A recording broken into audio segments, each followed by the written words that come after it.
Okay. Apparently you cannot disengage that. Maybe I'm wrong. And Evan, if anything happens or drops, if you can just hit record on your end, that would be great. Hey, everybody. Welcome. Good to see you all. Let me see if I can get out of this. There we go. Okay. Yeah, so I have shared a new piece, a forthcoming piece, a draft version of something that's coming out probably next week in Gastronomica, and there should be some podcast interviews with the authors coming up too.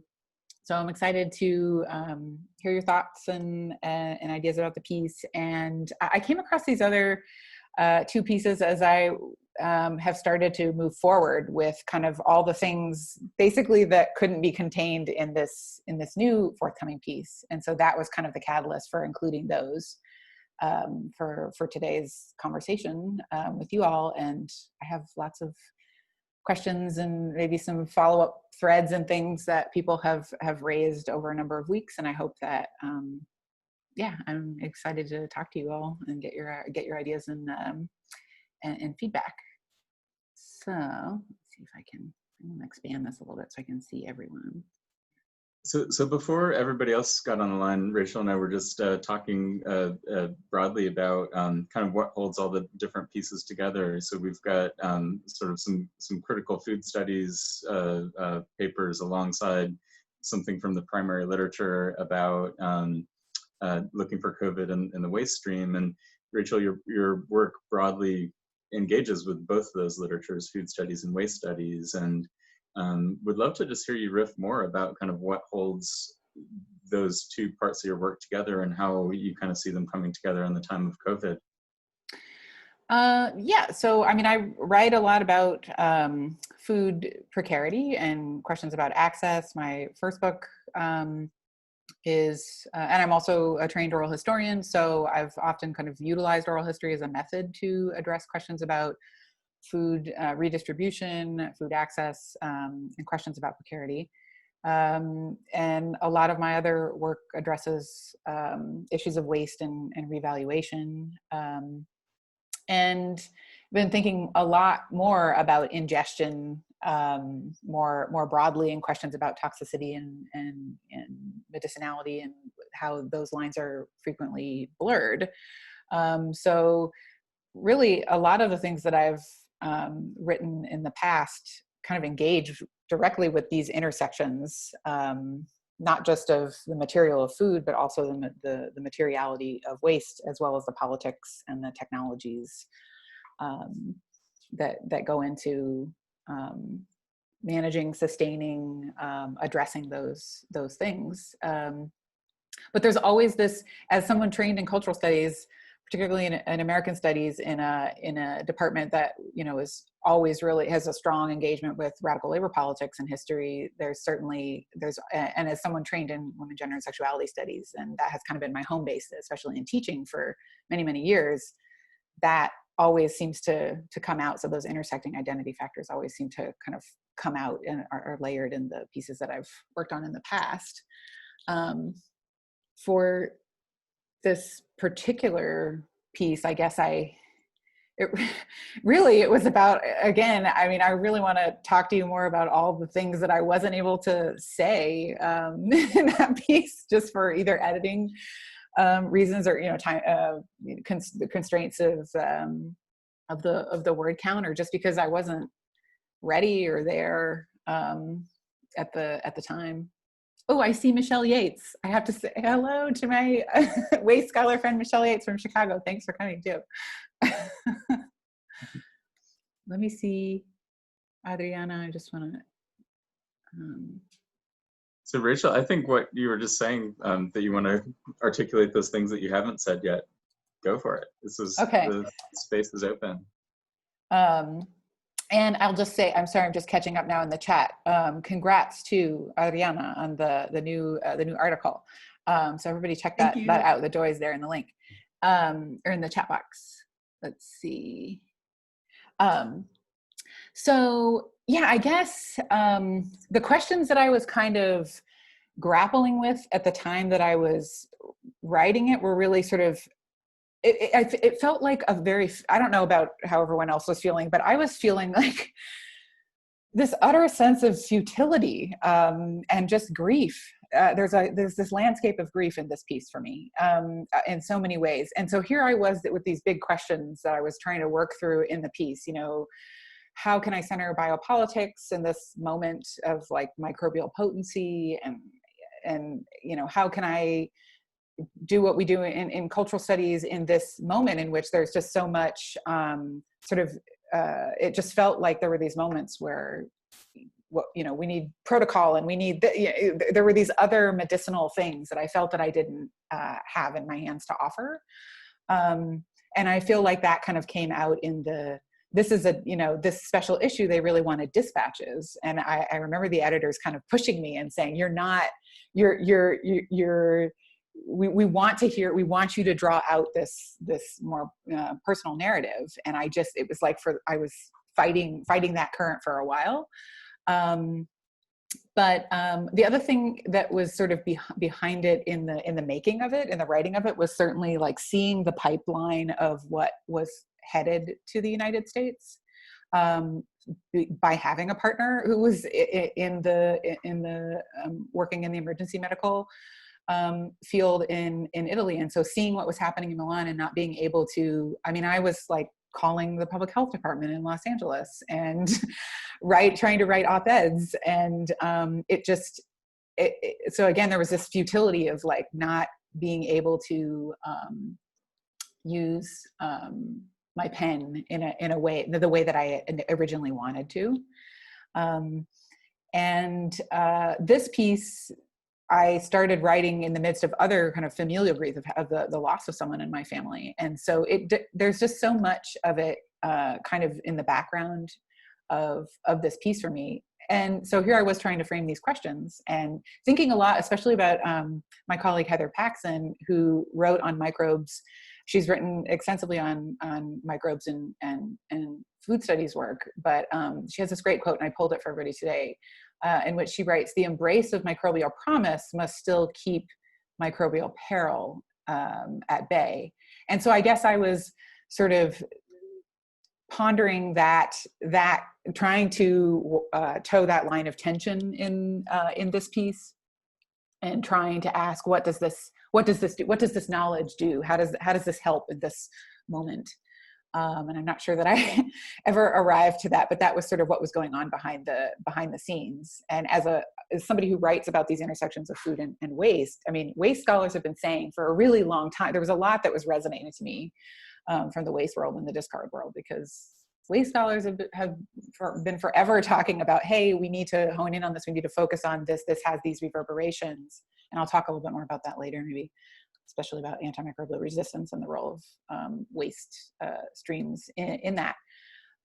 So, you know, how were these more complex understandings of, you know, viruses going to help in kind of a practical sense? And again, I don't know that I ever came to that, but so the directions that I kind of wanted to go were really all of the things that I've seen published since, that people, you know, if, as Sarah Ahmed says, citation is feminist memory, you know, the people who are kind of helping me get to where I would like to go next are certainly, there's a number of folks, and I'll share some quotes I pulled from their pieces, but especially Ayanna Johnson, who works on ecosystems and is a marine biologist.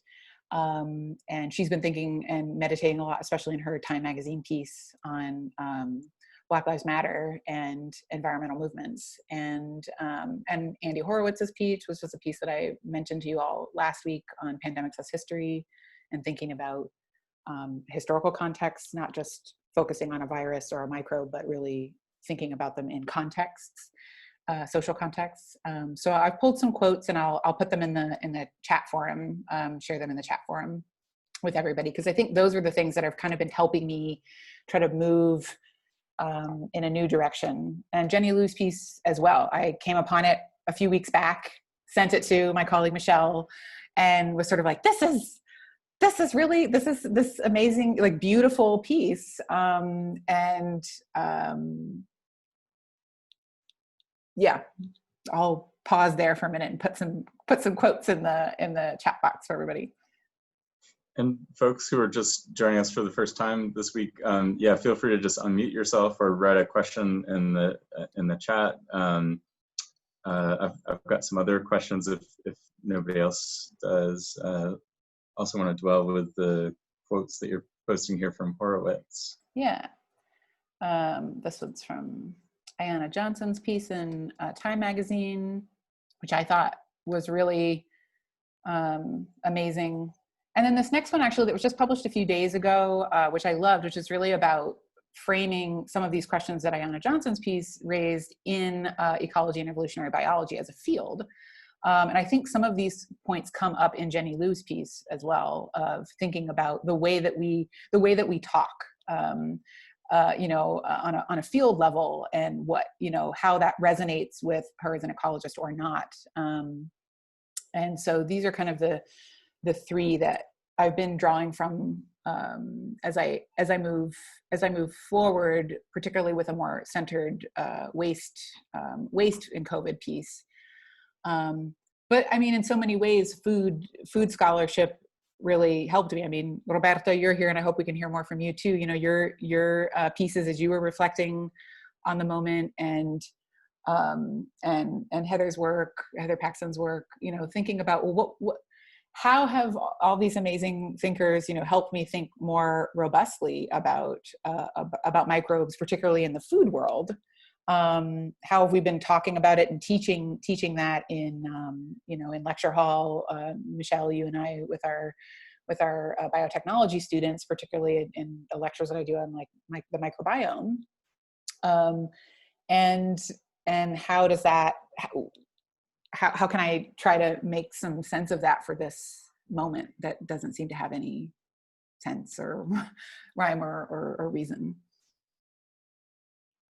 So sticking with what you said about Heather Paxton's work and sort of the promise of the microbe comes with peril, this piece that you've asked us to read by Jenny Liu invites us to think about, you know, that moment when we get the groceries, and think about the vulnerable Instacart delivery people, the vulnerable, you know, agricultural workers that might be undocumented in the Central Valley of California.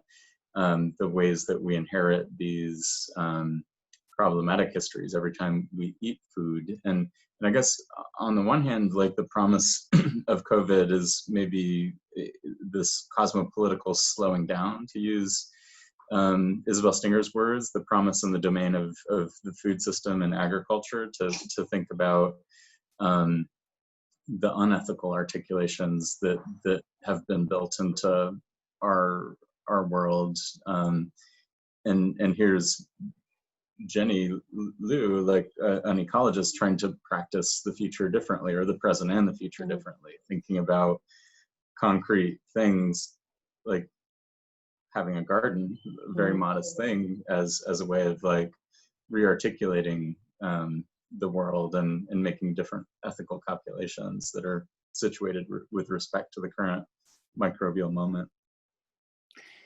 Yeah, I think we talked a little bit about this maybe with Tony too. I was thinking about all of these amazing projects, you know, particularly led or owned by Black and Brown folks who that have been going on for a very long time, that, you know, that are really centering mutualism, or really, you know, doing this work, doing this community level work. And I certainly was obviously, you know, meditating in this piece a lot more on these questions of mutualism, and I was angry too. I was, you know, frustrated. I mean, I'm a founding member of a food justice nonprofit, and at the same time, I was frustrated in this moment of, you know, leaving people to not having the kind of leadership that you know, I was seeing elsewhere in the world, and frustrated with this concept of leaving it to mutualism.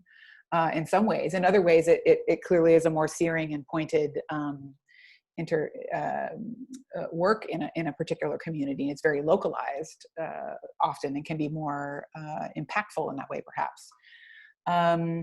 But yeah, I mean, Liu's piece really asks those questions. Those are, how can how can we think about doing things differently? And I guess in my mind, even when I think about pieces that maybe have been helpful for me as I move forward, one of those pieces is Tom Smith, who's I think he founded the Center for Tropical Research at UCLA.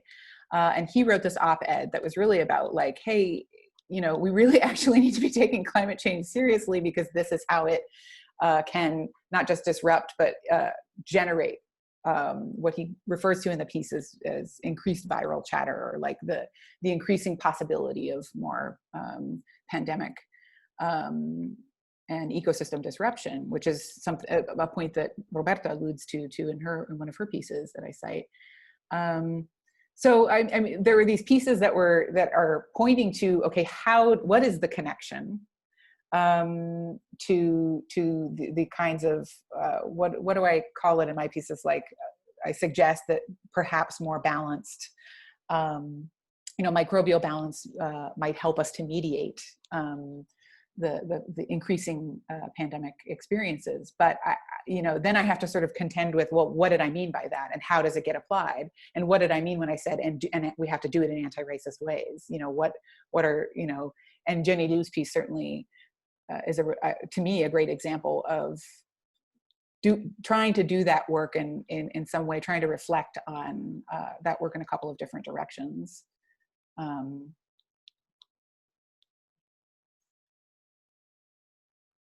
Yeah, I'm gonna pause there. Me too. I'll just jump in. I mean, I don't necessarily have a question, but I know Rachel, you and I already kind of talked about this a little bit, but I really enjoyed Jenny Liu's piece as well, and it brought up some interesting arguments that you and I have talked about before about kind of the language that we use in biology, and this is very much the I'm not a conservation biologist by any means, but kind of the training that I had, in ecology, using this terminology of invasiveness and, native or endemic species. And so, I would just say kind of a reflection that I'm thinking about this a lot, right? And I have been before. I did my PhD work on a species of scrub jay in Florida that is probably going to go extinct because of habitat degradation to bring in orange groves, actually, to sustain the orange juice industry, basically. And so, yeah, so that's an example, I guess, of a pretty potent, not necessarily an invasive species, but in that way that the orange groves are invasive. They're not going to take over unless humans kind of continue to propagate them in the way that we talk about invasive species in conservation biology. But it's still something that I'm kind of, I don't know, I'm just kind of grappling with, right? How we talk about native species, what is a native species, right? That's all based on when someone that we look to started counting or documenting what species were present, all these things. So I don't necessarily have a question, but that's just kind of the musings that I'm dealing with. And I absolutely agree with Liu's points.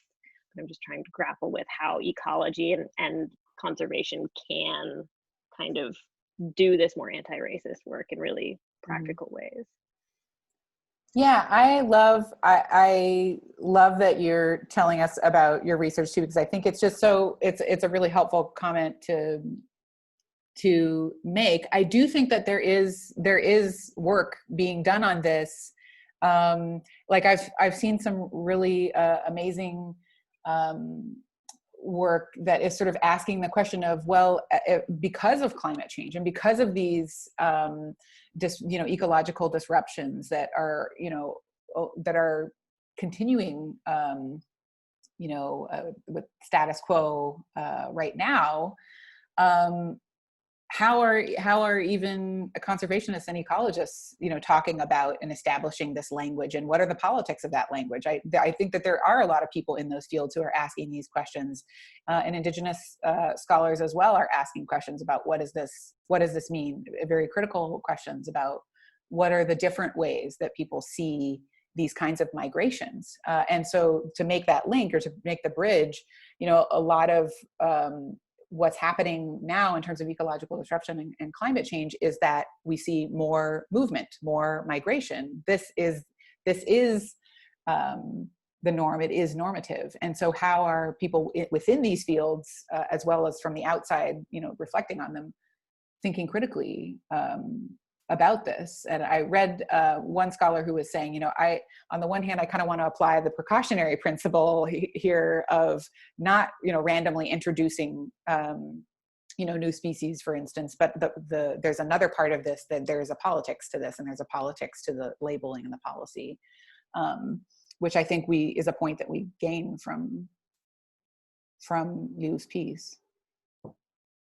But building on what Michelle was saying, I want to insert another UCLA idea, which is Chris Kelty's notion of evil infrastructure.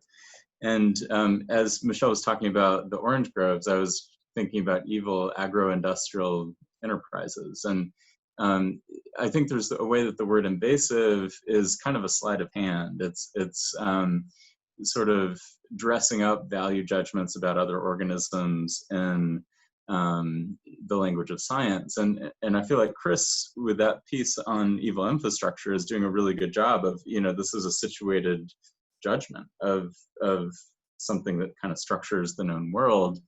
And I think the food systems, at least until COVID, for most of the populace, were largely invisible. And, all of a sudden, with the increased cases at the pork plants, with the pictures of that are mentioned in these pieces of the vulnerable workers who are undocumented getting cases, I think we can kind of see how these assemblages are evil, at least in the situated, it's hard to kind of ground this judgment of evilness, but I think, there's a taken for grantedness of, let's keep this food system going. And Rachel, I'd love to just hear your response about how to situate judgments of these food ecologies as they've been kind of unveiled in the COVID moment. It's so interesting because with my first book, I was, as I started, writing on it, and food access and food redistribution, and people taking food from the waste, or wasted food, or foods that were surplus. And so this kind of question, what is food and what is not, and when does it stop being food and when does it become waste, were questions that I was grappling with. And as somebody who grew up where I grew up in a very rural, economically depressed place, with, parents who both had, two jobs, if someone, came up to my mom and said, hey, you just need to grow all your own food and, and think about it this way or that way. I mean, so I kind of came into the field of food studies with these sort of, thinking about the problematics of morality, of these kind of purity narratives that were, and the kind of food as a moral measure. And that was sort of initially, kind of an inroad that I was taking. But I think what we're sort of seeing emphasized here is, again, what was already there, racial capitalism and these kinds of, systems that are built upon, obscuring the labor of workers, and intentionally so. And this is something we talk about in the introduction. Dr. Tracy and I talk about in the introduction to edible feminisms, for sure. But these infrastructures have always already been there, and so what we're seeing is this kind of intensification, but I don't even like that word, because it was all for who, I mean, for who, it was already problematic and not life-sustaining for many to begin with. So I hope this is actually something that we can maybe continue talking about with, I hope one of these days, maybe we could even hear from Dr. Liu, or hear from a couple of other people I know who are working more specifically on these kinds of big industries, or meat industries, meat packing especially. I think it's a continued conversation. But yeah, what we're seeing is just making more visible to people who are otherwise ignoring it, or to whom it was already, these dynamics were obscured. or could be more easily ignored. Oops.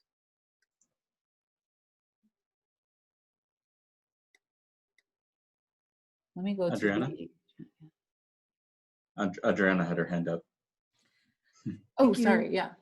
I have a question which is not fully cooked, but just kind of reading the quotes that you pasted into the chat and looking back over your piece on this. I'm interested in the aspect, the way that you're using mutualisms in order to think about, my research context, which is Puerto Rico, and the ways in which mutual aid has been so fundamental to people's survival since Hurricane Maria, so in the last 3 years, right? That especially mutual aid around food has been really central. And during the pandemic, the Puerto Rican government has refused to open the school cafeteria, so there's been no program to sort of deliver free meals to people through the schools. And there's been an intensification of food-based mutual aid. So and then I was reading the quote that you pasted about environmental biology and BIPOC folks, and the sort of, the need to redistribute not just resources, but also sort of decision-making power is what heterogeneity of organizations and populations is that show diverse working groups are more productive and have greater problem-solving ability. Mm-hmm. So that question of like problem solving really stands out to me as insofar as like the localized nature of the problem in Puerto Rico is, it's an island, it's 100 miles by 40 miles, not a very big island. So it has this very kind of local piece. And then, as far as like the way that US colonial power functions in Puerto Rico, it's very much through the decision-making power, right? It's very much through sovereignty, political sovereignty, et cetera, but also through things like the discourse of logistics, mobilized by FEMA, right? That logistics are managed in Washington or at FEMA headquarters, wherever, and everybody else is just kind of scrambling or working alongside or something like that. So again, it's not a fully formed question, and I apologize, but I just wanted to see if you had some reflections on that,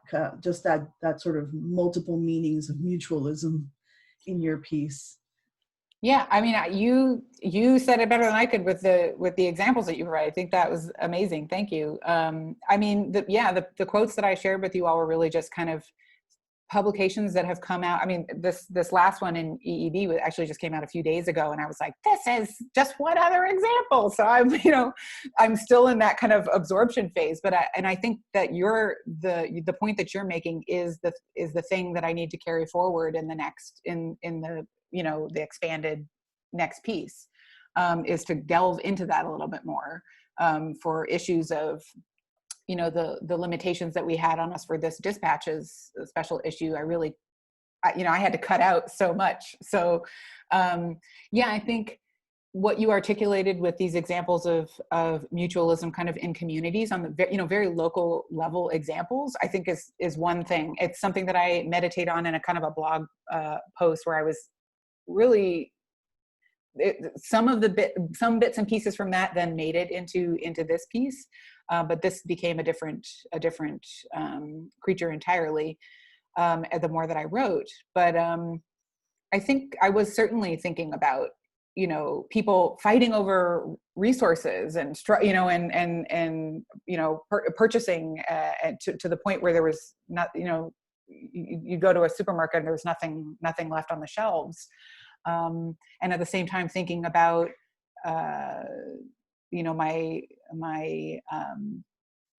the work that the food justice nonprofit that I'm a founding member of, the kind of work that they ended up pulling forward, which was more about community meals and a community pantry and open orchards and open gardens where people can simply take what they need and bring what they have to share if they have it. So I certainly had that, as I was thinking about it. And that's, I think, a part of what I mean when I'm using the term mutualism. I was also certainly thinking about the interview that I cited with Donna Haraway and Anna Tsing, in which they're kind of both reflecting and conversing together about extractive agricultural practices, especially, and the kind of embedded labor theft and the kind of and why it was or trying to articulate why they see it as extractive. And so what could be an alternative is what I was sort of working through as I started drafting this piece. But I'm not sure that those are the things that I had in my mind. I think those are maybe also things, and thank you for your comment. I think that's the thing that I need to kind of more clearly articulate in the next, in the next piece, and try to carry it forward in more specific ways. And I think that's where these other pieces for today were, I think, helping me to try to do that. It's like, how do I apply this thing that I claim? What are some examples of that? And you does that in interesting ways, but then also, certainly the epidemiological tracing kind of introduces this whole other maybe potential. I don't know. I think there's a lot of stakes in the epidemiological, in the environmental tracing too. So I'm not exactly sure, but yeah. Francisco has a question in the chat, and do you have your hand up, Rebecca? Yes, thank you, Evan. So, as a context for the question that I just wrote, I should mention that in my own ethnographic experience with ecologists in Mexico and other Latin American countries, I find them very defensive or protective of their analytical terms. No, so they probably would not like very much the article that you recommended us by Jenny Liu, in terms of her invitation to rethink invasive or invasiveness, right? And come up with alternatives. So then I was thinking about the term parasite, parasitism, and all the other, there's a cloud of terms around it. So I was wondering about your own stance as a food scholar and multi-species anthropologist regarding the use of these terms related to parasite, given that we were already identifying that there's a politics of terminology in science that's playing a role here in our discussions. Yeah, I think it's a really great point. It's a really great question. I'm not sure I know yet. Because to me, the Liu piece especially kind of points at, it isn't just a conundrum of language that she's pointing out. It's really like she's thinking through structures of power, and that's what I find. I think that's what I was so drawn to in the storytelling portions that kind of just they're just sort of interwoven in her piece. So on the one hand, she's asking us to critique language and the power and how we frame things in science. And then if I think back to what Tony Hatch brought to us in our dialogues, he was asking us to contend with, to address hard science, and to venture there. And I know these are much bigger field conversations, even in gender and sexuality studies too. That for a long time, gender studies scholars and feminist thinkers, have not wanted to engage in many ways. I would need to think about it a little bit more. I think it's an amazing question. What does everybody else think? I'm gonna turn it to you. Help me. Part of why I was moving with mutualism is not just because of its the social and cultural possibilities of it, and these examples like what Adriana raised, and these other examples that I talked about just a few minutes ago, but in thinking about what does it mean to, you know, we have a very profound conundrum here that that scholars from a variety of different fields have been saying for a very long time. We need to you know, make other interventions. We need to make other interventions. We need to reframe and reimagine and resist. And so mutualism, to me, if I think about it in kind of biological terms or conservation terms, was really that idea of in which you're framing the needs of more than one organism. Yeah, definitely, I agree. It's just that when one analyzes the conceptual structure of ecology, for instance, parasitism is having a status as important as mutualism and a few other categories, no, that come from that field of science. So I was wondering if it would be a good idea to actually address a few of the other terms that those scientists usually use to carry on with their research in such a way that it's productive for alternative anthropological interpretations of what's going on with zoonotic diseases. So that was more or less the justification for this comment or observation. Yeah, I love it, and I like I like the concept. I think I need to really think, you know, ruminate on it a little bit more. I think that, you know, I mean, in some ways that comes out when I'm thinking about microbes, when I'm thinking about virus. So here I was sort of like, but not all viruses are bad. In fact, we're made up of viruses. And so how was that, you know, so it's necessary, you know, we on the one hand, we need this, we are this is us, this is part of us, all the many things that we've been talking about together for a very long time. And I think your point gets to that. It draws it out even more. But I think in a more practical way, just in terms of moving forward with the piece, I think this is a good point to think a little bit more about. You know, how trying to run with this a little bit, you know, frame it, and then and see how it applies. But I think certainly as this group has kind of dialogued together, we've been doing this or showing this or revealing this again and again in so many different layers for so many months. And I think that, yeah, that is exactly the conundrum, and also the just kind of the landscape of like grief that I found myself writing through. Was like, how can I what does knowing this help anybody or anything, you know, on just sort of a very exasperated sort of grieving way. Yeah. In essence, it was that. Yeah. Thank you. May I jump in this discussion? Yeah. Hey, Roberto. So, hi everybody. So for a while I've studied scientists who study microbes, especially those scientists who study the microbiome. So they do not just study single microbes, but they study ecological communities of microbes, and they study how they interact. And what we discuss together is exactly that these traditional categories of parasite, mutualism, and so on are somehow scrambled by these new discoveries that have been done just in the last 10 years.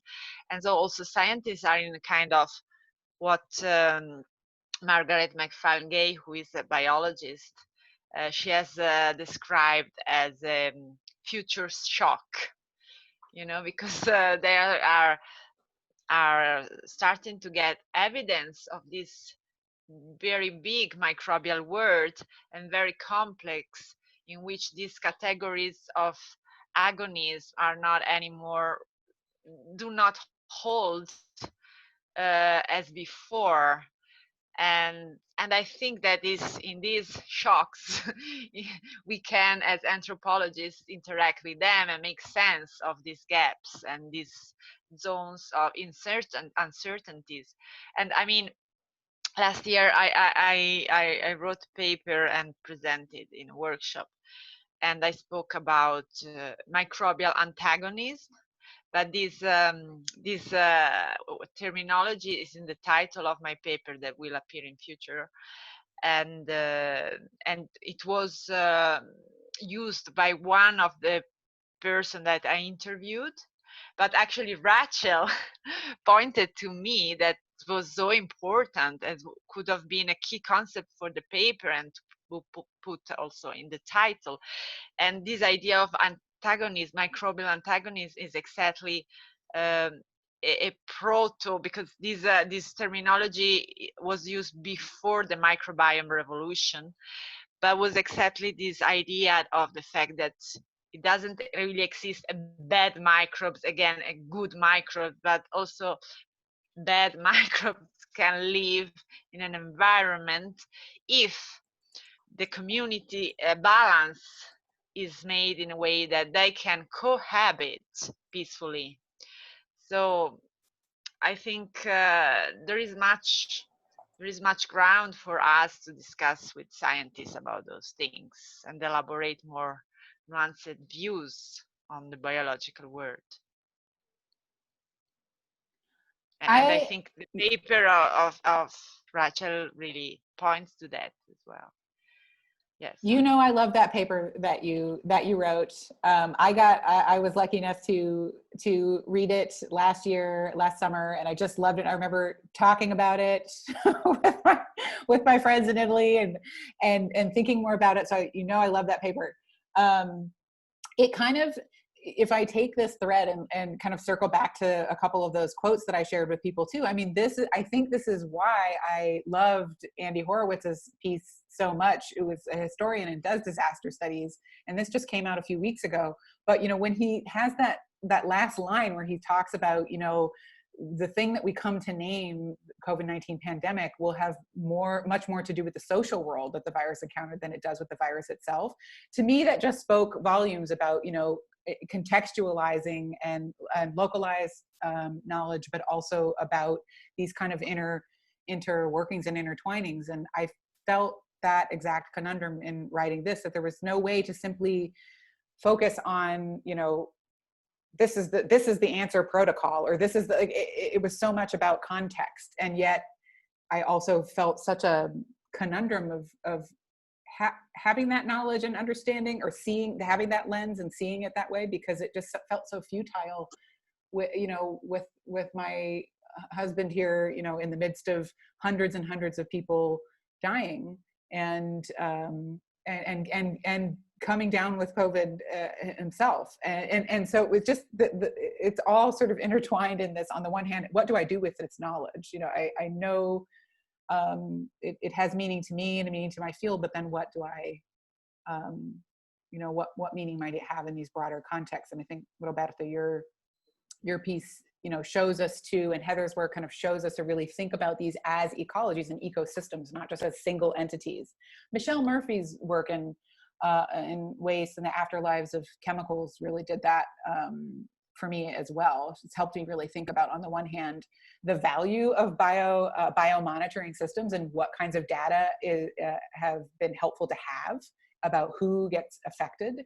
I think what she's writing about in that piece was PCBs and body burdens, but that piece also points to, you know, why work in toxicology has been so particularly narrowly, perhaps too narrowly, focused on studying single chemicals, rather than kind of the ecosystems in which we may encounter them, or in which our bodies may collide.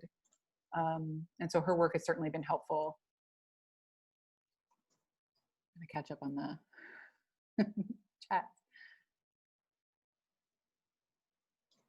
So I thought I might circle back around and respond to Francisco's question about parasites.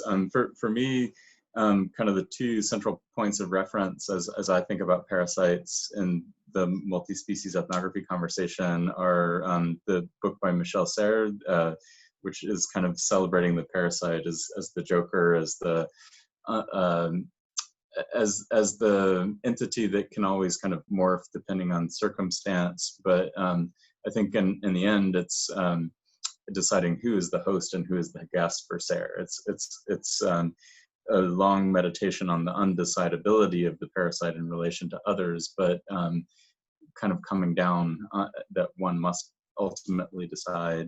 And the other is a relatively obscure piece by Michael Brown, a medical anthropologist, a Marxist, who I believe it was in 1984 published a piece on microparasites and macroparasites. And he was looking at the ways that for peasant farmers in Latin America, the microparasites were taking a portion of their meal, the planaria and the nematodes and all the gut microbiota, but also the landlords. And I think more recently you can see predatory lending schemes by agricultural and industrial fertilizing firms that are equally taking a portion of the peasant's meal. So his classic article was sort of one that was trying to refocus from not just the microbiota, but to think about the human institutions that parasitize us. And maybe to add a third reference in there, there's Marx is kind of the theorist of non-human agency, and Tim Mitchell explores this in a book called The Rule of Experts, where capital itself is kind of possessing the human organism, possessing our consciousness and bending us to its will. So I think in Rule of Experts, you get one of the very earliest formulations of a multi-species agency, where you have, capital, dams, mosquitoes, plasmodial parasites that are all kind of at work in this multifaceted landscape. But yeah, I think the parasite is an important figure to think alongside the mutualist. I will. Yeah, I agree completely. Thank you. I can't remember the I'm just checking out Roberta's chat message. It's afterlives and something. I'll find it and I'll share it. Is it distributed reproduction? Yeah, it's the yes. Let's see. Hold on one sec. Sorry. Yeah. Thank you. I don't know if that was. There we go. Yeah. And which one of Warwick? You mentioned the Warwick Anderson paper. Which one was it? The one that the COVID is more about social life than about. Oh, that's Andy Horowitz, historian. Okay. Yeah. I'm gonna write his name. Andy Horowitz, and I think it's called Pandemics as History. Sorry, I'm horrible with some names. I couldn't help but think, if I circle back to, I do want to get to the environmental tracing piece, even if people are frightened to talk about poop with me. But before I get to that, I did want to circle back to Vaughn. One of the things that you raised last week was about thinking a little bit more about the market politics and the market dynamics of localized markets. And I couldn't help but think about eradication narratives as they may pop up with regard specifically to wet markets, and of course there are all sorts of gastronomic stakes of that, and perhaps I'm feeling particularly defensive about that point. I lived for many years in Thailand, and these markets make up a central component to gastronomic life and culture. And these narratives that keep popping up, that are very much about, eradication or using policy, kind of that talks over the local communities or the local market ecosystems and we see this in street food as well, the dynamics of street food and kind of big level policies that talk over these local gastronomic ecosystems. I see those eradication narratives as profoundly problematic and troubling. So, but that it certainly made me think of one of the points that Vaughn raised last week about, I think you were talking about maybe markets in Japan, yeah? Yeah. I was mentioning Ted Bester's work on the Suzuki market in Tokyo.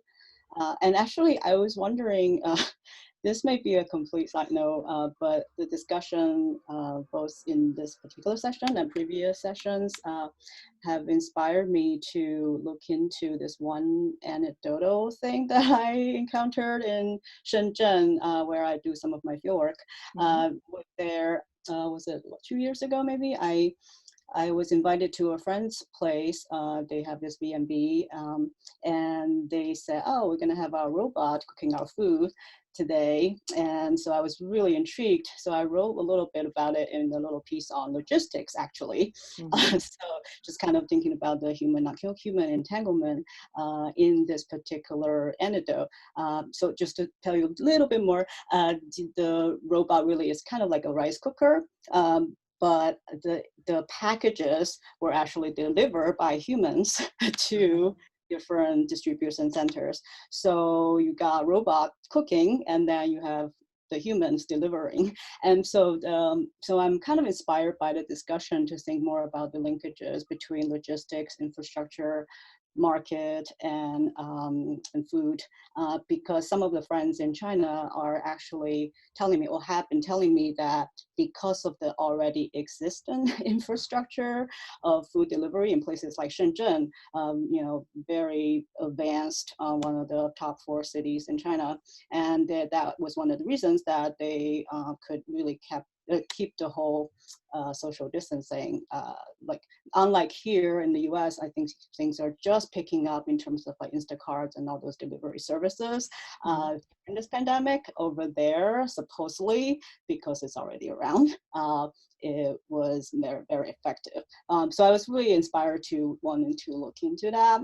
So I just want to thank you for that. Not really a question, but a lot of great ideas emerging from this discussion. Thanks. Well, that sounds fantastic. I can't wait to read that.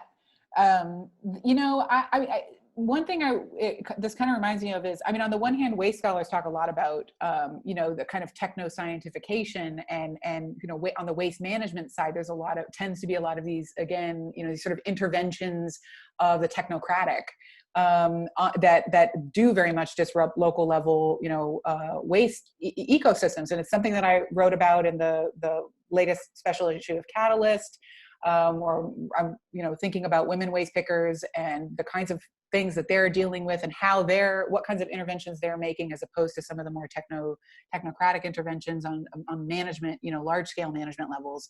So, you know, motivations for, you know, using these initiatives, you know, technoscience in gastronomy are always, you know, fascinating to me. But I would also say that in this piece that I write, you know, I struggled with this. I struggled to find a word that made sense for what I was trying to articulate, and balance was the word that I used. But I don't know, to me that it almost seems like a failure of language on my part. And it's a word that I use that I really struggle with in this piece, because you know, one of the things that I'm very critical of, both in the food studies world, but also in the waste realm, is this kind of a notion of purity, that you know, that I'm not, my intention is not to sort of work towards some, you know, more purified, you know, ecological politics, or that there's some pure sort of path that we can sort of return to or something. And in fact, I'm pretty critical of that. And so it was certainly a conundrum of language for me in that piece, to kind of think a little bit more about what I meant by these changes, and how it could be applied. So we got a couple minutes left. There's a number of questions. I want to hear about poop, but Melanie.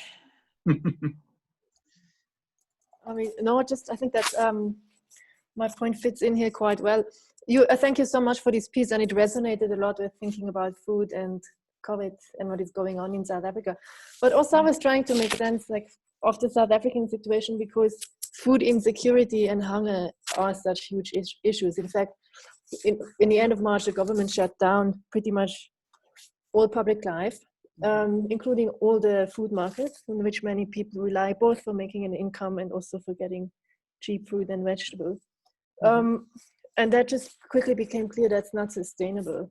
And then that lockdown couldn't be maintained because the country is simply too poor, people are too poor. a lot of people, like food insecurity has become a huge problem. A lot of people are hungry, especially children, which was a problem already before, but the pandemic has just highlighted that a lot. So yeah, I don't know. It's just like, it feels like it's all there in your paper, but it's just like, it's a whole other dimension to think through. Yeah.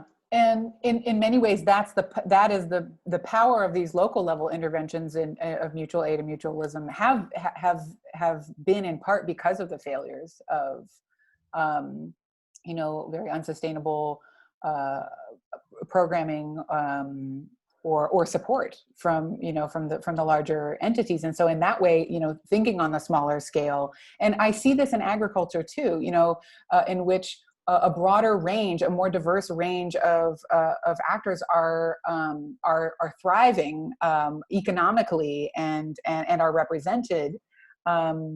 Is cooperative initiatives, CSA initiatives, these smaller scale interventions on local levels. So I always tell my students in the biotech cluster, we're talking, they want to talk about sort of biotech and big ag, but I'm always, asking them to really think about the models too.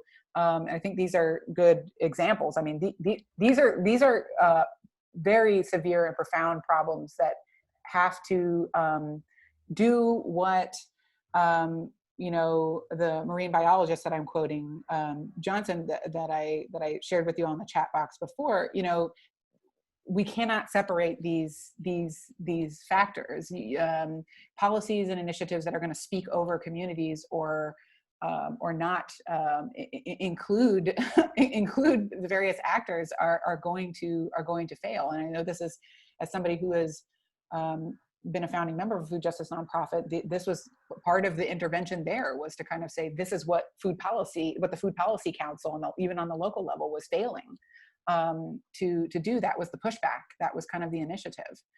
But they are very much, they have to happen in a place. They are in place, and they are, this idea that they're sort of coming from outside is, I think profoundly problematic often.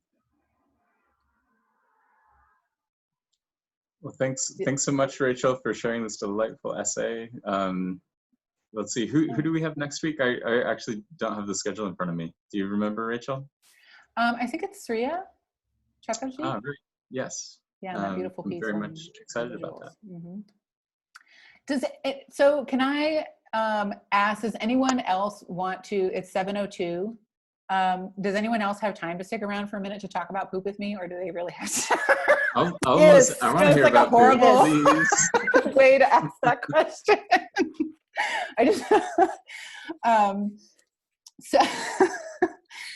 so I guess so I am obviously not a microbiologist, and I really do think that we need a microbiologist to help us with this.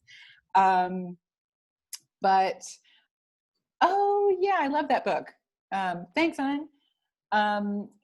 And I guess I was thinking about, kind of the potential of ways to revalue. These are themes that kind of run throughout the body of my work. And so this idea of epidemiological tracing and environmental tracing really kind of stuck out to me. It's something that in the last month or two has really started to gain more media attention. There was a piece that was actually labeling this as Sentinel. It was a piece from a laboratory in Barcelona. And it's still, I think, kind of in the works of peer review. So I decided not to share that particular piece, since I'm in Milan, to share this Milanese piece. Specific to the place that I'm speaking to you from. But I also attended recently, it was me and a bunch of microbiologists who were looking, to talk to one another and share details and methodological interventions on how to do this and how they're doing this right now in the midst of COVID. And so I attended the International Water Association conference. And my understanding is that this kind of environmental monitoring is very well established. It's something that's used for particularly tracing polio. Someone was there from Japan talking about tracing norovirus, hepatitis A, therapeutic drug tracing and the effects of drugs in water supplies, and probably on the broader ecosystems as well. And then certainly antimicrobial resistance. And AMR is something that's been of interest to me as a waste scholar for quite a while. And here you see the collision of particularly food packaging and waste streams, because all those sort of microplastics that go into particularly into our waterways, water supplies, create new ecologies, particularly for bacteria, certain kinds of bacteria to thrive. And so there's this kind of parallel. There are very few publications about it yet, but there's a sort of parallel question going on and parallel research happening about what happens if we're sort of, again, not inducing, but, sort of part of the problem of kind of extending, waste streams in bacterial, microbial thriving in the middle of a pandemic as this kind of parallel potential problem or a parallel threat of antimicrobial resistance. So there is certainly a waste stream dimension to AMR and has been for a long time. But a lot of the pros that the microbiologists were talking about were really, this is something that is established. We need to work together on establishing more protocols through the World Health Organization for sure in the next month or so. But they talked a lot about being able to test populations as opposed to individuals. They talked about maybe the potential for that to shift some stigma. They talked about questions about kind of providing complementary information to health initiatives. They talked about this as sort of sentinel or an early warning possibility, because this apparently appears in waterways right away, like within 24 hours. And so you're also able to capture a broader range of infection, including asymptomatic, pre-symptomatic, and post-symptomatic experiences. So it can kind of reveal time spans of viral shedding. So there were a lot of pros that were kind of discussed. As a waste scholar, I guess I was also left going and thinking a lot about some of my waste, and especially like scatology scholar people in my life who, talk about a broader history of, and I think Warwick Anderson is a really great example of, someone who has talked about this in their work too. I think there's maybe some stakes that we would want to consider in this kind of environmental surveillance. I mean, the fact that it's called surveillance, does this, increase the potential of sort of policing or, targeted surveillance? I mean, one of the pros that was described by a number of scholars in a number of different places in the world during this conference was that you can actually test particular parts of the city or particular neighborhoods, for instance. You could also target a particular water supply or a particular building or kind of an urban infrastructure. So there seemed to be, it was framed as sort of like all these possibilities. But I wonder what the stakes are as well of, you're not as in much waste, as in many forms of waste surveillance, you don't have to gain consent necessarily from a population. What does targeted mean? What does surveillance mean? I mean, those were kind of the big questions that were rolling around in my head. I don't know what other people thought or takeaways that you had from the poop piece.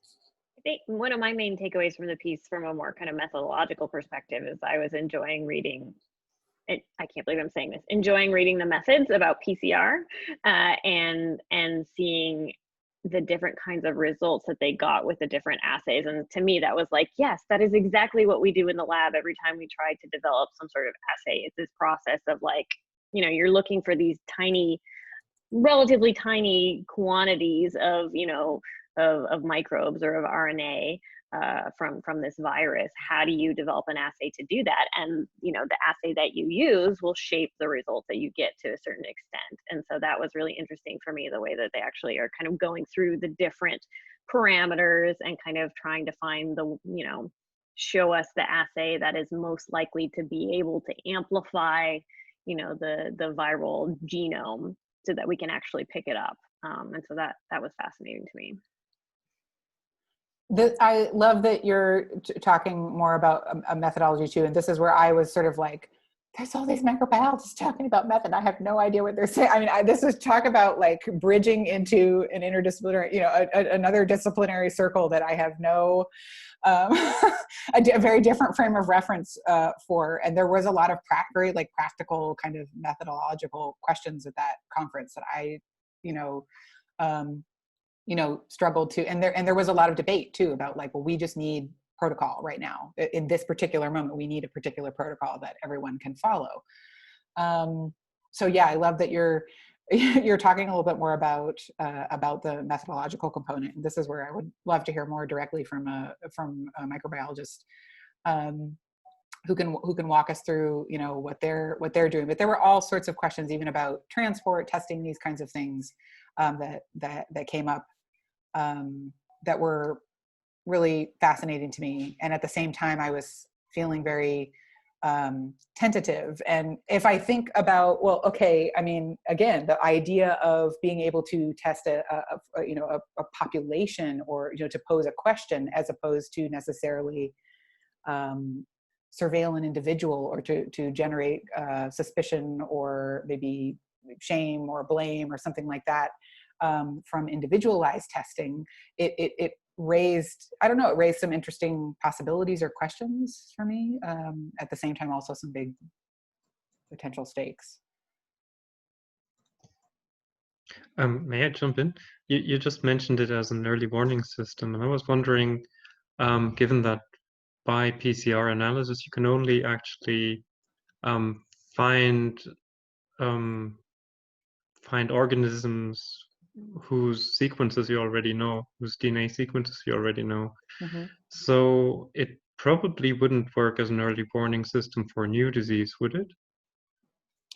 I don't think so. I think they talked a little bit about it, where they were looking at 7 different kinds of coronavirus. Michelle, do you remember that particular portion of the piece? Yeah, they use, so you have to have a genome, right, to start with, to develop these tags to amplify the specific genome of the virus. So they did, their first assay was actually just a coronavirus, broad coronavirus assay that included genetic material that's common across a lot of different coronaviruses. And that's actually one that wasn't specific in their results. It was the ones where they developed a new set of primers to target like the spike protein, or the unique pieces of COVID-19, where they started to actually pick it up in the water supply more reliably. So yeah, you wouldn't be able to do that without knowing a genome first. And there's something in this, Kevin, I think is also at the heart of why that other study that I was initially following, it maybe is still caught up in peer review, or I've read some critiques since, just sort of broad critiques.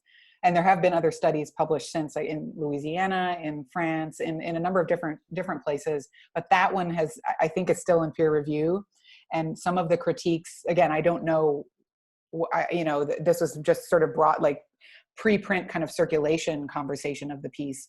But one of those was, that they were kind of claiming, they actually use the word sentinel and then talk about, this is even earlier, they just happened to have in the lab, I guess, some other samples from another test site that predated, that were, from many months before. And so they went ahead and tested that. And so the critique is, well, but that there may be a laboratory, some kind of mistake or some kind of cross-contamination. But the language that they were definitely using it was sentinel and early warning. And I was curious that in this piece, in the Milanese piece, they do use the language of early warning, and that an early warning is something that came up in the conference talks too, but not as distanced as the one coming out of Spain. Thanks again, Rachel. I'm gonna have to sign off, but a super provocative piece that you wrote, and really interesting other things that you're bringing to the conversation. So thank you. I put a link if folks are curious about what we're talking about next week. Really relates directly to surveillance, although it's more broadly, how to render a virus visible in an artistic medium. So looking forward to seeing you all next week. And please keep talking about poop. I'm Great last line. I've got to go later. Thank you so much. Bye. Thank you, everyone. Thanks. Goodbye, everyone. Bye, everybody. Bye. Thank you. I gotta run too. Thanks so much, Bye. Rachel. Bye. Thank you. Thank you. Bye. Bye.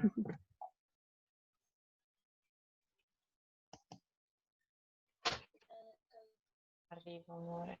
Ciao. Rachel. Ciao, grazie. Grazie. Allora, com'è andata oggi? Bene. Ciao. Ah, bene. Ma si sei sente così anche la luce. cresciuta, ma sei quasi adulta. Come sei cresciuta? Sì, ormai è una ragazza. Sì, è proprio una bella ragazza. Ma quanto sei alta adesso? Ma hai capelli lunghi pure. Allora, come state? Bene. Oggi abbiamo fatto un pranzetto romantico, io e il papà. Bravi. Avete fatto bene. Era buono? Sì, Hai fatto buono. una torta? Fatto a mano? No, siamo andati al ristorante dove eravamo stati per il matrimonio. Ah, che bello. Una bella idea. Tutto bene, Tera? Sei contenta? È stata una bella discussion, no? Sì, no, era molto divertente anche. Avevo paura proprio che, sai, che alle volte quando parliamo del discard la gente poi scappa. No. Grazie di essere venuta poi. Mi sa che devo fermarmi perché devo preparare da mangiare. Ok, Sbaglio? va bene. No? No, sbaglio. Ho detto che sbaglio. Bene. Quando è che ci vieni a trovare, Rachel? Infatti, adesso ci dobbiamo organizzare. Ogni volta che vedo le foto della tua zona dico, oh, stupendo, meraviglioso, mozzafiato. Come fai a vivere lì senza stare così ogni giorno? Ma lo sono sempre. Come fai? Ti dovevo fare la foto. Bene. Niente, com'è andata in Sardegna? Bene, meglio la prima volta, la seconda volta c'era troppa gente, però dai, tutto bene. Un giorno ci andrò anch'io. Non ci sono mai stata. Ho parlato di te, a proposito, devo mandarti l'email. È venuta a trovarmi una mia amica di Milano che lavora alla Bicocca, che insegna gender studies. Oh, che bello. Gli ho parlato di te, del tuo lavoro, gli ho mandato un po' di paper, è super interessata, anche super interessata del tuo paper della placenta, ha detto che le piacerebbe invitarti per una lezione, magari o il dottorato dentro il suo corso. Lei è una ricercatrice, diventerà associato, però è una ricercatrice. Bello. Niente, così. Sì, volentieri. No, gli ho mandato prima il tuo profilo e la prima cosa che mi ha detto ha scritto che bella! No, molto generosa. Shane. Va bene, dai, ti devo lasciare. Ok. Mi ha fatto piacere vederti e sentirti. Grazie, Rachel. Grazie, ciao. Alla prossima. Ciao Alice. Ciao. Ciao.